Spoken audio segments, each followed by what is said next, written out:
What is going on, Fightful Faithful? Welcome back here to another interview. Today we are here with Miss Tara Zep. How are you doing today, Tara? I'm good. How are I'm, you? I'm good. I'm good. Well, we're going to start at the beginning with your training, of course. Uh, you've only been training you haven't been training too long now, but you have been tearing it up. And Mhm. I have to ask, what's it been like to learn at Lionsgate Dojo? It's been great. I love my trainers. It's the best environment. I'm really lucky to be there. Honestly, it's pretty awesome. Yeah.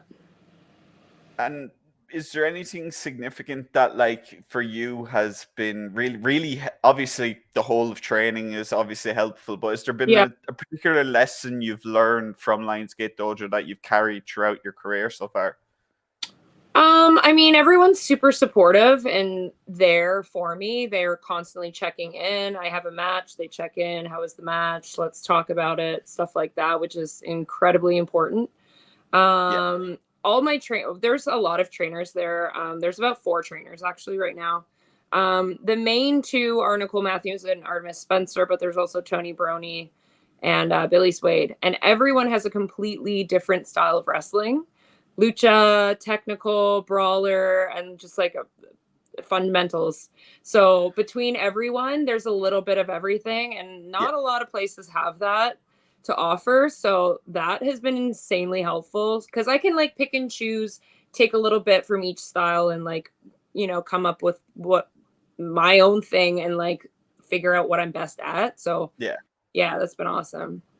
And you mentioned that obviously a bunch of different styles out of Lionsgate Dojo, but a style that you've taken a particular liking to is deathmatch wrestling. Yeah. And Okay. I gotta ask about that. And I gotta ask, how did you get into deathmatch wrestling? And what about it stands out to you as the uniqueness of it? So there's definitely nobody at my school that's into deathmatch. Even like we have a lot of students there, and I can't say that any of them are interested in it whatsoever. And they always kind of like tease me in a way, like they just don't get it, and that is absolutely fine.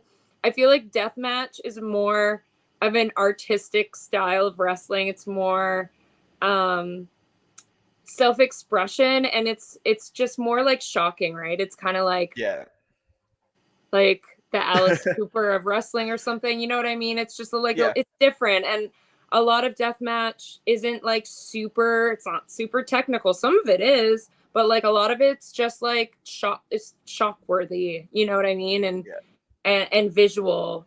Mm. But I got into deathmatch years ago whenever I found ECW, and ECW brought me to CZW, which kind of turned me on to like the real hardcore deathmatch wrestling. I mean, in ECW there wasn't really like death matches, but there was like blood, and I knew that I liked that kind of violence, and I knew I was really attracted to that. So yeah, I just seeked out more and more and more, and then yeah, I started to go to shows. I would fly myself out to ICW shows and GCW deathmatch shows, Tournament of Survival, stuff like that. And seeing it live was even more fascinating to me. I loved it so much. And it kind of like changed my opinion on wrestling. I just felt like it just got me in my soul. I know that sounds corny, but it really changed me, and I just loved it. And yeah, and it I, really got me through the pandemic as well. I watched every death match I think that it's ever existed between Japan and America, and yeah, it just got me through shit too. yeah. And you Yeah. mentioned there ECW and hardcore and so on. And I just want to ask, there's obviously one man that sticks out when you talk about hardcore wrestling, and that's Mr. Mick Foley. And Yeah, I gotta ask about his influence on you, and definitely. just how he has helped shape who you are as a professional wrestler. Yeah, so a little history on that, a little background. A good friend of mine does like a little bit of his PR stuff. He like does his Instagram and stuff like that, and like helps him with like just a lot of different things that he needs media wise. And he introduced me to Mick a couple years ago at a GCW show, and Mick was like, you know, it's cool to meet you. I was just starting training or it was just before I started training. And I told him I was really into death matches and hardcore wrestling, and I was going to maybe pursue that. And he kind of thought I was like crazy and like, why would this girl does not look like somebody who should be doing death matches or looks like would be interested in them. So we kind of like occasionally messaged on like Instagram or whatever. And then I started training, and my friend Casey, he told Mick that I was training, whatever. Skip 2. I have my first death match, and I hit up Mick and I was like, hey, this is happening finally. And he was just like, oh my God, like, cool. Okay. And then a couple days later, he got back to me and he's like, so I decided that I'm going to be, it wasn't that I want to be involved. He's like, I'm going to be involved. And he wanted to be there for it. He wanted to be involved in the match, and he wanted to like do a little something in the match as well. It was also coming up to like Christmas time. So it was kind of cool that we could like plan it. Like, it was just before Christmas. He could do a Santa gimmick. He did some fundraising too while we were there. It was really cool. So, and yeah, we just, keep in contact. And if I have questions, he helps me out, and a little bit of a mentor in my career. So, and, gives me a lot of advice that obviously is probably the best advice you could get from anyone. Yeah. And deathmatch wrestling, it does come with its, let's say, cons. At least for the wrestler, it's obviously a lot more brutal on the body. Has there been a moment so far in your career where you've took a bump in a deathmatch, or even just glass, anything, just any moment where you've sat there and gone, okay, maybe this might not be for me? Has that ever crossed your mind at all? I've technically only had 2 death matches. I've worked with glass maybe 4 times. Somebody's calling me off the hook right now, and I don't know who it is, but I'm just gonna keep hanging up on them and hope that they fuck off. I don't know what's going on. Anyways, I haven't yet. Like I said, I've worked with glass like 4 times. I was managing in 2 death matches, had 2 death matches. Haven't had anything crazy yet. I did get a gnarly cut that required stitches once, but like nothing. It didn't bother me. It wasn't a big deal. Other than that, like nothing too crazy yet, but I assume that will happen, whether it be regular, non-deathmatch wrestling or deathmatch wrestling, there's always a chance of getting hurt, Yeah. So I don't know. I almost feel like, just from like looking at like injuries on a whole in wrestling, it looks like more people get injured just doing basic wrestling, so, or more, I guess more like high fly stuff, like I feel like that's more risky. I could be wrong, but either way, I personally haven't had anything too crazy go down yet. So, and you've obviously flown between Canada and America for quite a few dates at this point. And as someone who started in Canada but has also been trying to make a name in the States, what for you is like the key difference between working in Canada and working in the US? Well, for one, there's not really deathmatch wrestling in Canada. I know one province, Quebec, Montreal specifically, there's a few promotions that will do deathmatch wrestling, and I'm not sure if it's because the legalities are different at venues, like they don't care if you bleed or whatever, but I know where I live in BC, that is not a thing. You are not supposed to bleed, and if you do, then it's an accident, or I don't know, the venue doesn't know about it. But also in other provinces too, it's just they just don't do it. And I know like Canada is way tighter, way more rules than the States is. So there's that. I can only really do like big death matches in the States. All the good promotions are in the States. And every like, you know, like all the feds are in the States, like everything's there. So here it's like you get your reps in and you got your, you know, good promotions and cool stuff going on. But I think America's the next step. It's the next level. And that's when, you know, big things happen for you. Not big things aren't happening in Canada, unfortunately.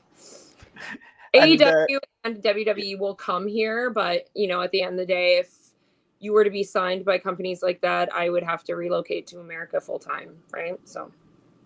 And you did mention the big companies, and you did this earlier this month. You did make your Ring of Honor debut. It was against Anna Jay. It was a short match, mind, but it was in Canada.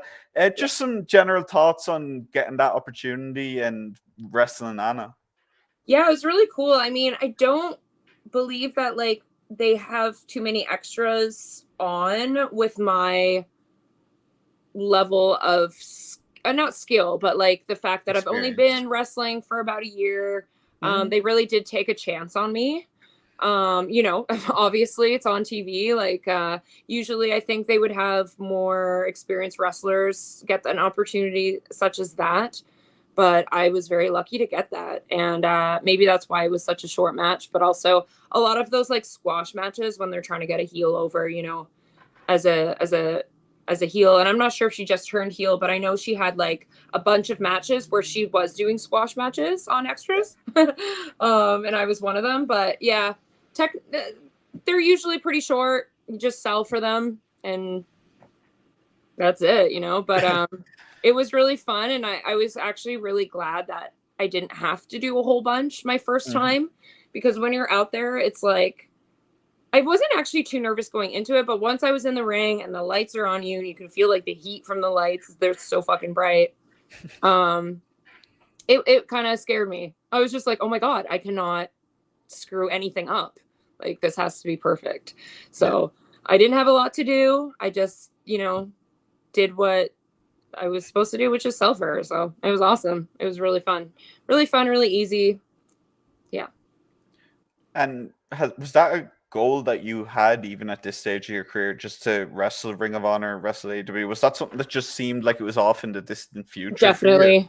Oh yeah, definitely. Like when I started training, I've said this multiple podcasts, like I definitely never thought I would even be wrestling on shows. I thought I would be managing at best. I never really expected that I could leave my comfort zones as I have and like literally break through the boundaries that I have had with myself. So the fact that I've even been on shows that I've been on, you know, any of the bigger promotions, for instance, Defy, GCW, stuff like that, like that was like, wow, this is crazy, you know? And then getting on the Ring of Honor stuff, I'm like, well, maybe I should, you know, reach a little higher. Maybe there is a real future for me. And, you know, I don't want to be one of those people that are like, I'm going to be this, I'm going to be that, whatever. I don't want to disappoint myself in any way. I don't want to like, you know what I mean? Like, I don't want to be like, this is my goal and this is where I'm going to be. Cause I don't know if that's going to happen. But now that I've been the places I've been, my goals are bigger. So I would love to be on AEW. I would love to have more opportunities doing that on that scale. That'd be awesome. So we'll just see what happens. For now, like I'm just having fun, you know, I'm just having a good time and doing my thing. It's cool that I get to have my own character. I mean, in bigger companies, I probably wouldn't be able to have the same character, which is a little bit not as fun for me. Cause for me, it's kind of more like artistic expression in a sense, you know, like, so yeah, I mean, I'm just having a good time, but AEW would probably be the pinnacle of my goals in wrestling. Yeah. And when you did make that appearance, you were missing your signature makeup, and I know a couple of people who were kind of disappointed by that. But I know. Do you want to go into a little? Was that an AEW kind of call, or was that a call on your end? No. So that's the rules. When you do extra work, you are not allowed to have a gimmick. You leave your gimmicks at home. Even they're not even really stoked on you having your name, like, you know, anywhere on your gear. They prefer you don't, because it's not about you. It's about who you're working. But they do give you that amazing, incredible opportunity that people get to see you, and, you know, your name is on the screen, and, like, you know, whatever. That in itself is the opportunity. The fact I couldn't wear my makeup didn't bother me. And I honestly went into it knowing that anyways. When I got there, one of the first things that when the guy said to me is like, "Are you planning on wearing your makeup?" And I'm like, "No, actually, I didn't even bring it. I assumed that wasn't allowed." And he's like, "Okay, cool. Just making sure." Because some people get really upset when they can't do their gimmicks. And I wouldn't be able to do, like, really any of my character stuff either, right? So it's like, it's all good. I see it as I can show my ranges. I can show you how I am in this kind of person, and that I can do both, you know? So it's all good to me. I don't mind. And you mentioned that there as well, artistic expression and being a tattoo artist yourself since 2010, as you mentioned. And on top of that, the makeup, and it's all such an important part of your character. And for you, how important to you is it to have that your style of makeup? Because in a lot of ways, for me personally, it reminds me a lot of Asuka, for example, where her makeup, it's like it helps to extend your character. So for you, how important is it for your tattoos and for your makeup to just be so influential in your character? It's extremely important, to the point where when I was training before I had shows, I knew I only wanted to be wrestling if I could be this specific character that I've thought of for a very long time. It just makes me feel like a different person in a sense. It's a part of me, but it's like a part of me that's I can confidently carry when I have my gimmick on. And at ROH, I was cool without the makeup, but I didn't feel like myself. And I won't lie, I didn't have the confidence that I have when I do have it on. So I felt like, who am I even? Like, who am I right now? Like, I didn't even know. But yeah, I just, it definitely changes you kind of when you see yourself, even when you're putting it on and you look at yourself before you go out. You just embody like a different person, and yeah, it just charges me up, you know. So it is very important. And I'm an artist first before I'm an athlete, obviously, you know. So character work and that is just so important for who I am as a wrestler, you know. So, and I do have to ask, just out of curiosity myself, and just because I'm not really sure, how many tattoos do you have that are kind of inspired by pro wrestling? Do you have many of them? Is it one or two? Is it I think I only have 3. I got, when I was really young, I got an Ultimate Warrior mask, or face, I mean. Which is funny because, like, as I got older, I don't even like him anymore. but I still just like learning about him, and like learning about wrestling, and like, you know what. But like as a kid, I really liked him, so I got that. And then I have an MDK tattoo. Obviously, I'm murdered, I've killed Nick Gage. And then I have a Cactus Jack tattoo as well. Awesome. And I think that's it. I actually, years ago, I had booked a portrait of Terry Funk, but then COVID hit and then I didn't get it. But I still want to get a portrait of Terry Funk. That's awesome. Yeah. And just moving on again, just you mentioned it a good few times in GCW, especially. You have had a couple of GCW appearances now. Is there anyone there, like you've said how important deathmatch wrestling is to you and so on? Is, like, for example, is Nick Gage that match that would just blow your mind at this point in GCW, for example? Yes. Very simple answer. Yeah, no, that would be everything, because I think like he was during the COVID, because I started training after COVID, and like I had to wait so long until everything was open to actually start training. And that was like, I think it was like, I don't know, at one point I was just watching one of his promos or just an interview or something, and I'm like, this guy's the fucking shit. Like he embodies everything that I love about everything, about like everything. Yeah. And like I'm like he is the main inspiration why I wanted to be a wrestler at the end of the day. Like you know, like I don't know. He just had something that nobody else has. So that's the reason why I'm wrestling. So that would be like a full circle experience if I got in the ring with him. That would be insane. And it's funny, I've been looking for this jersey. You know, I don't know if you knew about when he like basically died in the ring. Yeah. So he had that like that Bulls jersey, the white one, the Jordan on the back. I ended up finding one perfectly in my size recently, and I have in my closet, and I'm like, if I ever wrestle Nick Gage, this is what I'm wearing, and I'm not gonna wear it until that freaking day. So if that ever happens, otherwise that's gonna be sitting in my closet for the rest of my life. Yeah.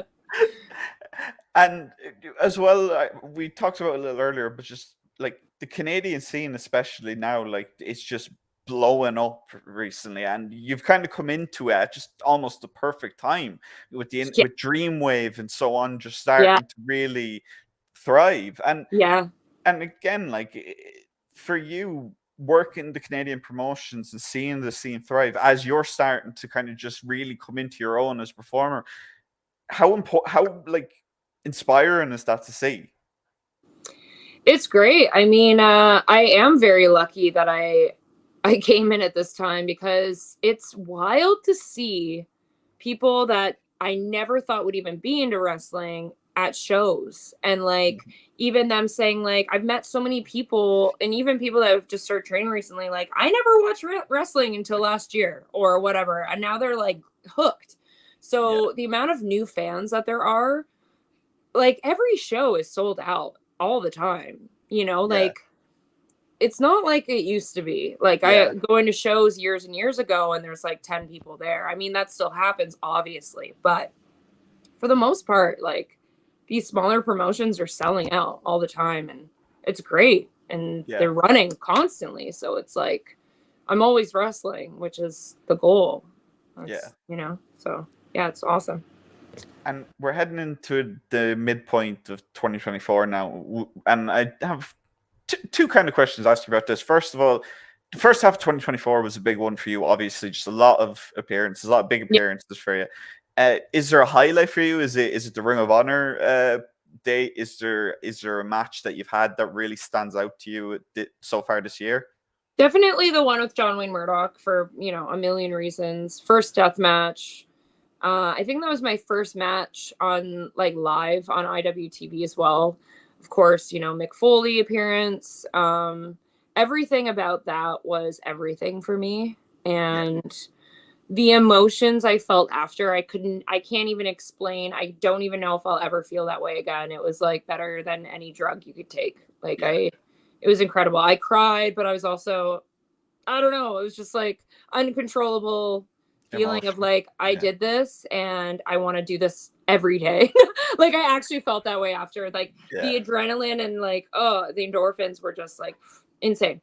So I would definitely say that was not only my best experience in wrestling, but probably the best experience of my entire life. Yeah. And you mentioned obviously working with John Wayne Murdoch, and I have to ask, obviously 10 years ago, 20 years ago, intergender wrestling was a lot more taboo than it is today. Yeah. How do you feel about when you do, obviously with deathmatch wrestling, it's a lot more common for intergender matches. It always has been. Yeah. For you, how does that differ for you towards wrestling a woman? I think it's cool. I feel like, especially being a smaller woman wrestling a man, I think you could tell a cool story with that. Especially in deathmatch. Also, a lot of men are just better at basing for things. So it's actually often more fun to wrestle a guy because I can do more with them. They're sometimes stronger, depending on the guy, depending on the girl, whatever. But I mean, I love wrestling women too. But I really enjoy wrestling men, and I think intergender is so important in like any sport, but especially wrestling. Yeah. And you mentioned there, good base, good strength. And I have to ask, you've crossed paths with her a couple of times now. Amira, you've crossed Yeah. paths with her in tag team action. You had a singles match with her earlier this year. Yeah. What was that like working with Amira and trying to work with your character towards hers? I've actually worked Amira like 4 or 5 times now. Yeah. She was one of my first matches. We did like a kind of like soft hardcore match, soft hard. Uh and a couple others too. My most recent one might be my favorite with her, but she is just very, very good at what she does. I think she's just between like her body, the way she's built, and the way she moves, she's very athletic. She was made for wrestling. You know, she's also quite new. I think she's only 2 or 3 years in, and she's killing it. She's really good. So she's fun to work with. She's also just like really good at her fundamentals. So Yeah. you could have like a pretty like simple match and it will be a freaking awesome match. Yeah. Like, you know, yeah. So yeah, she's been great. I've learned a lot wrestling her as well. And yeah, good mind And for wrestling. Yeah. and one final question before I do let you go. I did mention obviously the first half of 2024. We're coming up to the midpoint. Is there any goals, any matches that you're hoping to get under your belt in the second half of 2024? I really, really, really want a chance to have a death match with GCW, or just a death match in like a good, like a big death match in the States. If I'm like worthy, you know, I know that's a lot to ask. But you know, Prestige does the odd death match. My two goals this year are to wrestle Akira in a death match and to wrestle Casey Catal in a death match. Masha would be amazing too, but those are my I guess 3 top people of 2024 if that's a possibility. So I'm kind of just like trying to manifest that and hopefully that happens. It's completely fair. And Tara, again, you've been absolutely awesome to chat with. Do you want to tell the people where to find you on social media and where you will be wrestling coming up, where they can find you? Definitely.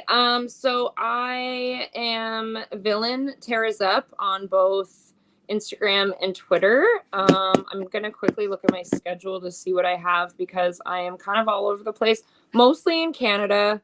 I'm at Winnipeg Pro a lot. There's a promotion in Ontario called CWF that I hold a title to, and I'm going to be defending my title in August at a really big show that they're putting on the 10th. And other than that, I'm here and there. I don't have any. Oh, wait, actually, IWS, this is a huge one. IWS versus GCW. I think it's their unsanctioned show, which is also huge for me. And that is between July 4th and the 7th.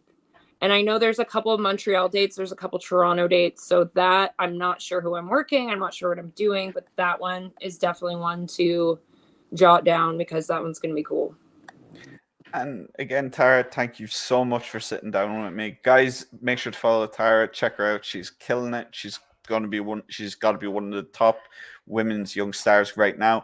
If you guys like this video, make sure to like this interview, make sure to like the video, subscribe to Fightful Overbooked, and make sure to come back for more interviews. And see you guys in the next one. Thanks.